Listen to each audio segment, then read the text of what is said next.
Okay, we're going to be looking at ways to change the graphs of our functions. So in a previous video we talked about uh, the basic shapes for x squared, absolute value, square root, and 1 over x. And now we're going to see what effect adding a number onto the function has. Now all of these things happen to occur outside the function. So in the case of x squared, it's outside the squaring operation, or absolute value, it's outside the absolute value, square root, it's outside the square root, 1 over x, it's outside, it's not part of the fraction. So some examples would be x squared plus 8, absolute value of x, minus 3, square root of x, minus 4, 1 over x, plus 3. And it's going to turn out this actually causes the graph to shift vertically, moving it up and down.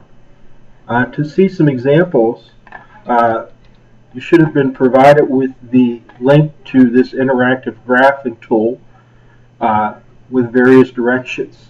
And so the equation here is y equals x squared plus a. Currently a is set to 0, so that the graph is just your basic x squared graph. And then you can interact with this by moving the a over. So notice as a gets bigger, what happens to the graph. So x squared plus 2, if you looked on the graph here, right, you see that 0, 0 point, right, which was originally at 0, 0, right, when I move a up to 2, that 0, 0 point moves up 2. So adding x squared plus 2 would cause that graph to shift up 2 units. If you did x squared plus 4, it would go up 4 units. If you made it x squared minus 3, it would take the graph and move it down 3 units.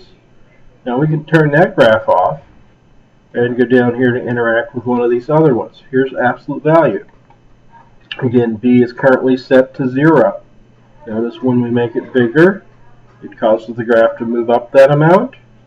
When we make it smaller, it causes the graph to move down that amount. Again, you kind of play along with these graphs. We can see the same thing with the square root graph. Again, c is currently set to 0, so it's the base graph. But as we change that, make it bigger,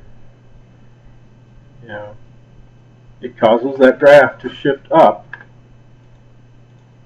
that many units. If we make that a negative number, it causes the graph to shift down. Nothing else about the graph changes, just its physical location. Same thing happens with our 1 over x graph. Right, there's our weird looking shape. Again, as we move, now the 0, 0 point is not a point on the graph, but notice it's still moving up. These things normally, when it's at 0, approach the x and y, or approach the x-axis horizontally. As you move it up, that value changes. It actually changes to whatever d is. So now they'd be approaching the line y equals 2, or the line y equals negative 1. And so adding a number on whichever one of these graphs we're looking at is always going to cause the graph to shift vertically. So going back to our 4 examples here, x squared plus 8 would take the x squared graph and move it up 8 units. Absolute value of x minus 3 would take the v-shaped graph and move it down 3 units. Square root of x minus 4 would take that half a c graph and move it down 4 units. 1 over x plus 3 would take that graph and move it up 3 units.